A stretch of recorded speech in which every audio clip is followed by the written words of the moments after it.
আমরা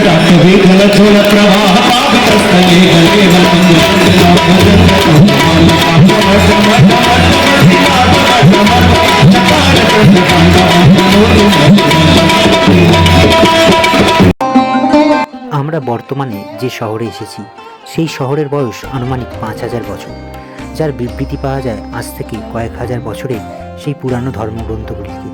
আর এই কাশী হলো মহাদেবের প্রিয় নগরী কাশী, যেখানে তিনি স্বয়ং বসবাস করেন। আর এটাই হলো সেই জায়গা যেখানে মৃত্যুকে মৃত্যু নয়, মৃত্যুকে উৎসব হিসেবে বিবেচনা করা হয়, অর্থাৎ মুখ্য নগরী এই কাশী। তাই মহাদেবের এই প্রিয় নগরটিকে নিজেদের মতন করে চিনতে জানতে আমাদের গল্পটা শুরু হবে বিশ্বনাথ মন্দির থেকে পুজো দিয়ে, আর শেষ হবে গঙ্গা আরতির মধ্য দিয়ে। গুড মর্নিং সবাইকে। ঘড়িতে সময় এখন ভোর 3:30। এই মুহূর্তে আমি এবং আমার গ্রুপের প্রতিটা মেম্বার স্নান করে রেডি হয়ে গেছি। উদ্দেশ্য একটাই, বাবার বিশ্বনাথ দর্শন। দেখা যাক টাইমের মধ্যে পৌঁছতে পেরে আমরা স্পর্শ দর্শন করার সুযোগ পাই কিনা। তার আগে আমরা গঙ্গাতে যাব, গঙ্গাতে গিয়ে গঙ্গা জল সিঞ্চন করব নিজেদের উপর, যেহেতু কালকে আমরা গঙ্গা স্নান করেছি এবং যারা করেনি তারা একটু গঙ্গা জল সিঞ্চন করতে চান।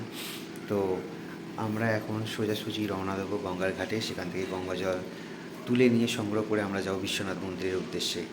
আর যেহেতু মোবাইল এবং চামড়ার বেল্ট, ব্যাগ কোনো কিছুই অ্যালাউ নয়, তাই আপনাদেরকে ওই মন্দিরের দৃশ্যটি আমরা দেখাতে পারবো না।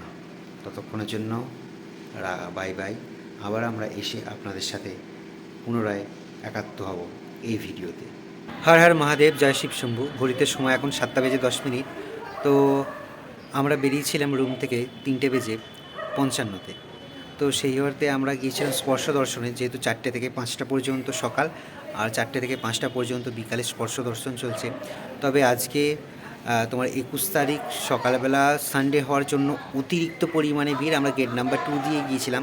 জানি যে গেট নাম্বার 2তে আর কি অ্যাকচুয়ালি ভিড়টা একটু কম হয়, তো সেই জন্য সবাইকে নিয়ে গিয়েছিলাম। কিন্তু স্পর্শ দর্শন না হলেও খুব সুন্দরভাবে বিশ্বনাথের দর্শন হয়েছে এবং বিশ্বনাথের জ্যোতির্লিঙ্গে সবাই আমি সহ আমাদের গ্রুপের সবাই 8 জন, মোট টোটাল 9 জন খুবই ভালোভাবে গঙ্গাজল অর্পণ করতে পেরেছে এবং তাদের মনস্কামনা তাদের কাছে জানাতে পেরেছে। সেই সঙ্গে মন্দির পরিসরে যত মন্দির ছিল, যেমন নারায়ণ মন্দির, সত্যনারায়ণ মন্দির, হনুমান মন্দির, গণেশ মন্দির, পার্বতী মন্দির, অন্নপূর্ণা মন্দির, এছাড়া আলাদা করে যে বিশ্ববিখ্যাত কাশীর অন্নপূর্ণা মন্দির, সেই অন্নপূর্ণা মন্দিরও সবাই খুব সুন্দরভাবে দর্শন করতে পেরেছে।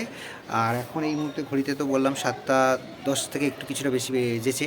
এখন সবাই আমরা রুমে এসেছি, একটু ফ্রেশ হয়ে একটু চা কফি খাবো, একটু ব্রেকফাস্ট করব। ব্রেকফাস্ট করে আজকে ইচ্ছা আছে গঙ্গাবক্ষে ভ্রমণ করব, তার সাথে আরও বেনারসটা এক্সপ্লোর করার ইচ্ছা আছে। খাবার দাবার থেকে শুরু হোক বা সেটা রাস্তাঘাটেই শেষ হোক, এই সব মিলিয়ে আজকের মোটামুটি এখন এই পর্বটা চলবে। মোটামুটি মেন যে আমাদের প্ল্যান ছিল বিশ্বনাথ এবং অন্নপূর্ণা দর্শন, সেটা খুবই সুন্দরভাবে সম্পূর্ণ হয়েছে।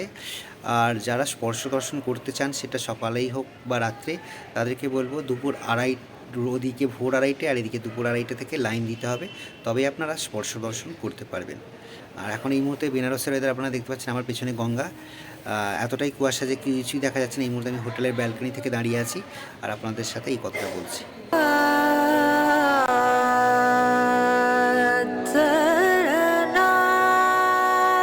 এখনও পর্যন্ত এই বেনারসের এই হচ্ছে ওয়েদার আপডেট। এখনও পর্যন্ত সূর্য মামার একটু মুখ দেখা যায়নি, কেননা টোটালটা এখন কুয়াশাচ্ছন্ন আছে। এই দূরে হচ্ছে টোটালটাই আপনার বেনারসের ঘাট থেকে মাত্র 30 মিটার দূরেই আছে আমাদের এই হোটেল দেব ইন। আপনারা চাইলে আসতে পারেন। মোটামুটি প্রতিটা রুম যথেষ্ট ভালো, পরিষ্কার, বাথরুমগুলো খুব সুন্দর, সবগুলোতে গিজার সিস্টেম করা আছে। আপনারা চাইলে আসতে পারেন। আর এই হোটেলের আমি ডিটেলস দিয়ে দেবো এই ভিডিওর ডেসক্রিপশানে। এখন আমরা চলে এসেছি দশাশ্বমেধ বোর্ডিং হাউসের পাশে অবস্থিত দেবগুরু বৃহস্পতি মন্দির এবং তার উল্টো দিকে অবস্থিত খিচুড়ি বাবার মন্দিরে, যেখানে প্রত্যহ 1000 কেজি খিচুড়ি বিতরণ করা হয় ভক্তদের উদ্দেশ্যে। আমার গ্রুপের 8 জন মহিলা এখন যাচ্ছে। তাদেরকে আজকে সাউথ ইন্ডিয়ান খাবার দিয়ে ব্রেকফাস্ট করানো হয়েছে। ব্রেকফাস্ট করিয়ে এখন আমরা চলেছি আবার গঙ্গার ঘাটের দিকে। আর ওয়েদার একদম মেঘলা, জাস্ট চিলিং, মানে চারিদিকে চিলিং একটা ঠান্ডা চলছে। তো সেই হিসাবে বেশ মানে দারুণ ওয়েদারটা, খুব আরামপ্রদ। আর আমরা এই মুহূর্তে যাব বৃহস্পতি মন্দির দর্শন করলাম, আর খিচুড়ি বাবার মন্দির বা খিচুড়ি বাবার আশ্রম দর্শন করলাম। আর হ্যাঁ, আর একটা কথা বলে রাখি, যেখানে খিচুড়ি বাবার আশ্রম বলুন বা মন্দির বলুন, ওখানে প্রতিদিন 1000 কিলো খিচুড়ি নিঃশুল্কে ভক্তদের মধ্যে বিতরণ করা হয়ে থাকে। আর এই মন্দিরটা আছে আপনার দেবগুরু বৃহস্পতি মন্দিরের ঠিক উল্টো দিকে। তো যা দশাশ্বমেধ ঘাটের দিকে যাচ্ছে, এই হচ্ছে দশাশ্বমেধ বোর্ডিং হাউস। আর আর এখন আমরা একটু নৌকা সাফারি করবো, যেখানে আমরা বেনারসের কয়েকটা ঘাট ঘুরবো। আমরা এই মুহূর্তে আছি দশাশ্বমেধ ঘাটে। তো আমরা আমাদের গ্রুপের সবাইকে অস্থি ঘাট থেকে মণিকর্ণিকা ঘাট পর্যন্ত বোটে করে ঘোরাবো। তো এই বোটে করে ঘোরানোর জন্য পার মাথা আমাদেরকে দিতে হলো নৌকোওয়ালাদের 9 জনকা 900 টাকা।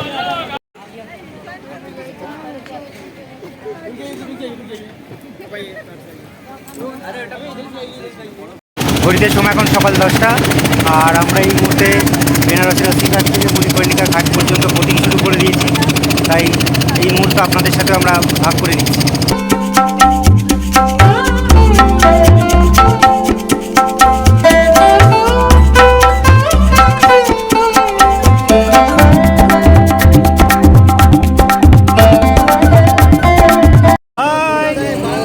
কেমন লাগছে সবাইকার?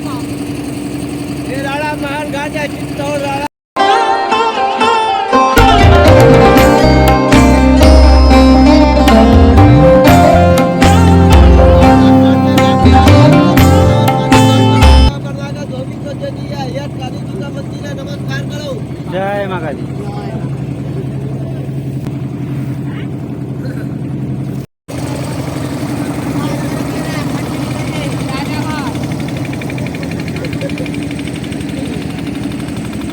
এখন আমরা চৌকিঘাট, রাজঘাট এগুলো পেরিয়ে এসে চলে এসেছি কেদারঘাট। এখানেই আছে কেদারেশ্বর মহাদেব মন্দির।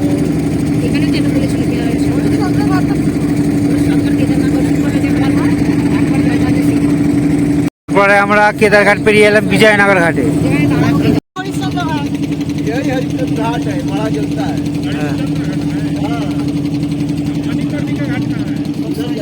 হ্যাঁ, এখানে আমি চলে এলাম ঘাট দর্শন করতে করতে হরিশ্চন্দ্র ঘাট। नमस्कार करिए हरिचंद घाट है। जय राजा कर्नाटक घाट। আপনারা ঘাট করতে করতে এই ঘাটের সম্পর্কিত এবং এই ঘাটে অবস্থিত মন্দির সম্পর্কিত বহু অজানা তথ্য পেয়ে যাবেন মাঝি ভাইদের কাছ থেকে। সুতরাং তাদের সাথে আপনারা যদি একটু কোঅপারেট করেন, তাহলে আপনারা পুঙ্খানুপুঙ্খভাবে এই ঘাটের নগরীর সম্পূর্ণ না হলেও কিছুটা ইতিহাস পুনরুদ্ধার করতে পারবেন। দশাশ্বমেধ ঘাট থেকে শুরু করে চলে এলাম অস্থি ঘাটে। এবার অস্থি ঘাট থেকে আমাদের নৌকা ব্যাক করছে। তবে শীতকালে বেনারসের গঙ্গা ভ্রমণের এক আলাদা রকম মজা আছে, যার অন্যতম প্রধান কারণ হলো বেনারসে প্রায় কয়েক হাজার কিলোমিটার পথ পেরিয়ে আসা এই পরিযায়ী পাখিগুলো, যা আপনার কাছাকাছি বা আপনার নৌকোর কাছাকাছি আপনাকে ঘিরে থাকবে কিছু খাবারের আশায়। তোমাদের বেনারস খুব সুন্দর লাগছে, হ্যাপি হ্যাপি লাগছে। সবাই বলো। খুব ভালো। এই সবাই বলো কেমন লাগছে? ভালো লাগছে, ভালো লাগছে। খুব সুন্দর পরিবেশ, দারুণ হয়েছে। জীবনে যদি শান্তির খোঁজে আধ্যাত্মিকতার দিকে পা বাড়ান, তাহলে তার প্রথম শুরুটা কিন্তু আপনাকে বিশ্বনাথের নগরী কাশী থেকেই করতে হবে। সেই শুরুই যে আপনাকে আপনার জীবন দর্শন করিয়ে দেবে, তা আপনি ভাবতেও পারবেন না। আমরা ঘাট ঘুরতে ঘুরতে এই মুহূর্তে চলে এসেছি ঠিক গঙ্গাধারের পাশে অবস্থিত মণিকর্ণিকা ঘাটে। আর গঙ্গাধার হচ্ছে সেই প্রবেশদ্বার, যেখান দিয়ে হচ্ছে গেট নাম্বার 3, যেখান দিয়ে আপনারা কাশী বিশ্বনাথ মন্দিরে প্রবেশ করতে পারবেন। আর এটাও একটা করিডোর। यहाँ पे 24 घंटा 365 दिन डेड बॉडी चलता रहता है। বর্তমানে আমরা সবাই কম বেশি মণিকর্ণিকা ঘাটের নামকরণের ইতিহাসটা জানি। ইতিহাস জানলেও এই ঘাট আজও রহস্যই মোড়া থাকে। কাশীর অন্যতম পবিত্র স্থান হলো এই মণিকর্ণিকা ঘাট বা এই মহাশ্মশানটি, যেখানে 365 দিন এই চিতার অগ্নিশিখা প্রজ্বলন থাকে, তা কোনো সময়ের জন্য নিভতে দেখা যায় না। আর এই ঘাটেই দাহ কার্য হলে নাকি সোজাসুজি মোক্ষপ্রাপ্ত হয়। তাই বহু ডেড বডি দেশ বিদেশ থেকে আসে এই ঘাটে দাহ হওয়ার জন্য। তাই কাশী আসলে অবশ্যই এই মণিকর্ণিকা ঘাটটি দর্শন করবেন। 64 ঘাটের যাত্রায় ইতিমধ্যে শেষ হয়ে গেল। অস্থিঘাট থেকে শুরু করে মণিকর্ণিকা ঘাট হয়ে বীর ঘাটে শেষ হলো আমাদের এই 64 ঘাটের যাত্রা। প্রায় 1 ঘন্টারও বেশি সময় লাগলো এই যাত্রায়। আমাদের গ্রুপের সবাইকে মীরঘাট থেকে নিয়ে চলে এসেছি গঙ্গাধার বা গঙ্গা ঘাটে। এখান দিয়ে আমরা মূল বিশ্বনাথ মন্দিরের মেন করিডোরটা সবাই মিলে একটু ঘুরে দেখব। আর পাশেই চলছে মণিকর্ণিকার মহাশ্মশান ঘাটে সব দাহের কাজ। এই মুহূর্তে আমরা গঙ্গাধার দিয়ে প্রবেশ করেছি গেট নাম্বার 3, যেটা আর কি কাশী বিশ্বনাথ মন্দিরের মূল করিডোরে। তা আপনাদেরকে সেই করিডোরটা কিছুটা তুলে ধরার চেষ্টা করছি। করিডোরের প্রথমেই পড়বে আদিগুরু শঙ্করাচার্যের একটি বিশাল মূর্তি। প্রবাদে আছে শিখার দর্শনম পাপ নাশনম, অর্থাৎ মন্দিরের গর্ভগৃহে প্রভুকে না দেখতে পেলেও মন্দিরের শিখর যদি আপনারা দেখতে পান তাহলে আপনার জীবনের সমস্ত পাপ নষ্ট হয়ে যাবে। মন্দিরের সেই চূড়া দেখতে পাচ্ছেন সেই প্রবেশদ্বার দিয়ে। বিশ্বনাথ মন্দিরের করিডোর আমরা সম্পূর্ণ দর্শন করে এখন আমরা চলেছি দুপুরবেলা মহামায়া অন্নপূর্ণার অন্নপ্রসাদ গ্রহণ করতে। এখানে সকাল থেকে রাত্রি পর্যন্ত অন্নসেবা চলে।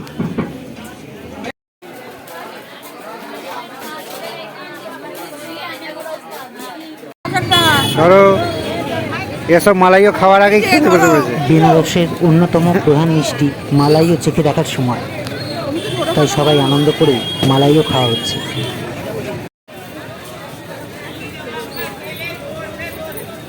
এই মুহূর্তে বাজে প্রায় 3:50।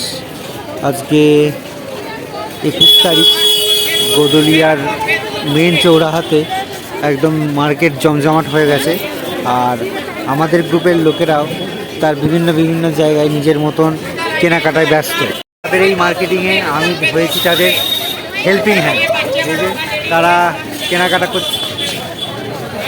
কেনাকাটা করছে, আমি তাদের ব্যাগপত্র সমস্ত কিছু বয়ে দিচ্ছি আপ টু হোটেল পর্যন্ত।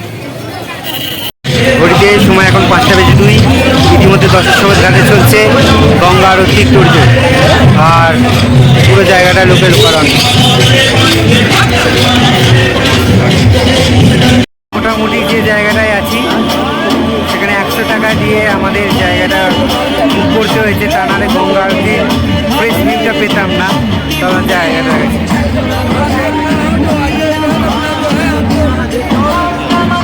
এই জায়গাটা বুক করেছি।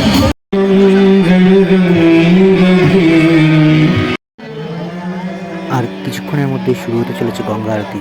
তার আগেই পরিবেশন করা হচ্ছে কিছু ভক্তিমূলক গান।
गजाननं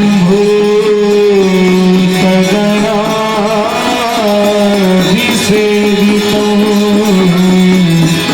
करते माता जो नर तुमको ध्याता जो नर मैया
प्रवाह पावितस्थले बलेव मङ्गलं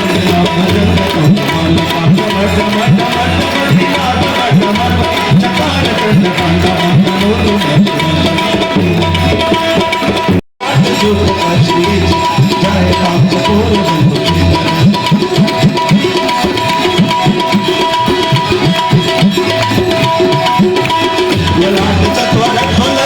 जय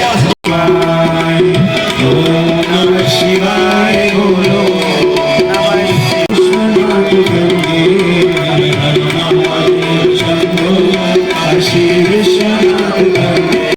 এক ঐশ্বরিক মুহূর্তের সাক্ষী থাকলাম, যে সন্ধিক্ষণে মানুষকে সোজাসুজি ভগবানের সাথে সংযুক্ত করা যায়।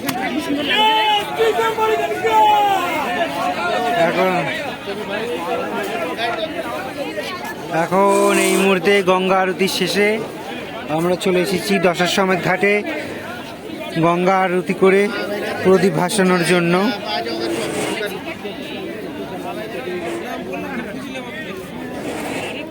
এত ফাইন লাগছে। জীবনকে নতুন ভাবধারায় প্রবাহিত করার জন্য, নতুন আলোয় আলোকিত করার জন্য অবশ্যই আপনারা বেনারসের গঙ্গা আরতির সাক্ষী থাকুন। আপনার জীবনের শূন্যস্থানগুলিকে মহাদেব সম্পূর্ণ করে দিয়েছে। তারপরেই আমরা চলে এলাম দশাশ্বমেধ ঘাটে অবস্থিত বেনারসি ফ্যাক্টরি নামক একটি বেনারসি কাপড়ের প্রতিষ্ঠান। সেখানেই আমাদের গ্রুপের কয়েকজন কেনাকাটা করলো বেনারসি শাড়ি। তারই কিছু ঝলক তুলে ধরলাম আপনাদের কাছে, কেননা এই কেনাকাটার ব্যাপারে আইডিয়ারই একটা আমার করার সাজে না কখন। আপনারা যদি চান এখানে একবার ভিজিট করতে পারেন, কালেকশান খুব একটা খারাপ না।